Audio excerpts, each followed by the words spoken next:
नेपाल में उथल-पुथल, खोज और सीख।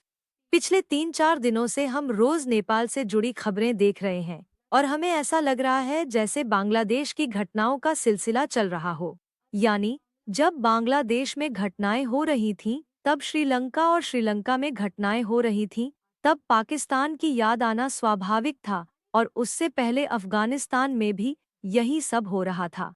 ये चारों देश भारत की सीमा से लगे हुए हैं। कभी ये सभी देश अखंड भारत का हिस्सा थे। हमारी सीमाएं संकुचित होती गईं और वहां का सामाजिक सांस्कृतिक वातावरण बदलता गया।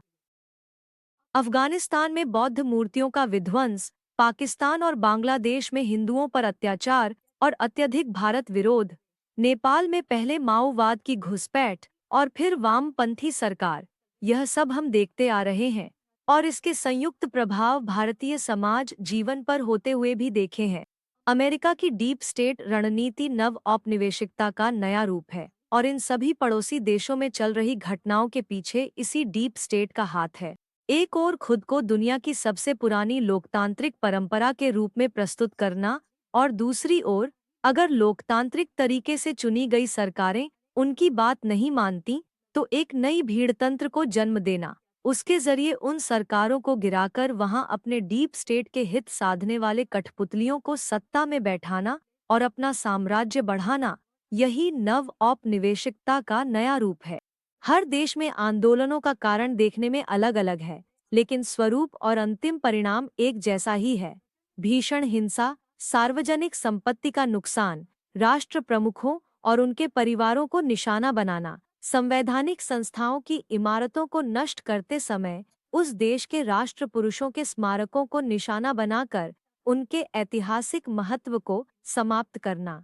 इसके लिए युवा पीढ़ी का चतुराई से इस्तेमाल करते हुए तथाकथित स्वतंत्रता की पुकार देना, युवाओं को प्रेरित करने के लिए सोशल मीडिया का कुशलता से उपयोग करना और ऐसे कृत्यों के लिए एक तरह से उन्हें प्रशिक्षित करना, असंतोष पैदा कर आंदोलनों को जन्म देना, उन आंदोलनों से नए नेतृत्व की तलाश कर उसे सत्ता में बैठाना, पाकिस्तान में शेख मुनीर, बांग्लादेश में मोहम्मद यूनुस और अब नेपाल में बालन शाह।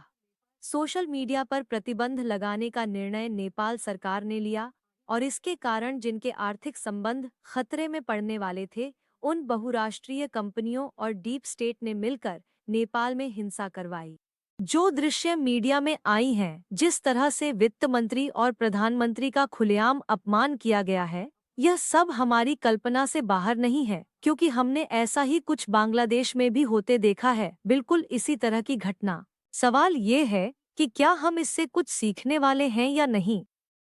एशिया महाद्वीप के देशों और समाजों को साम्राज्यवादी नजरिए से देखने की प्रवृत्ति इंग्लैंड के बाद अमेरिका ने भी अपनाई और विकसित हो रहे इस आकर्षक आवरण के तहत उनकी सत्ता का उपहास करते हुए उन्हें अपने नियंत्रण में रखने की कोशिश की। भारत ने 2014 में नरेंद्र मोदी के नेतृत्व में बदलाव किया और यह डीप स्टेट सतर्क हो गया। शुरुआत में कोशिशें की गईं कि मोदी को अपने नियंत्रण में लाया जा सके, लेकिन जब यह समझ में आया कि मोदी किसी भी दबाव में नहीं आते, तब इन्होंने अपना असली रंग दिखाना शुरू किया। खासकर जब भारत ने 2047 में विकसित राष्ट्र बनने का लक्ष्य तय कर आगे बढ़ना शुरू किया, तब अमेरिका और उसका डीप स्टेट सतर्क हो गया और टैरिफ का मुद्दा उठाया। भारत फिर भी नहीं मान रहा था, तो अब उन्होंने दबाव बढ़ाना शुरू कर दिया है। इसका एक चरण नेपाल में हुई घटनाओं के रूप में सामने आया।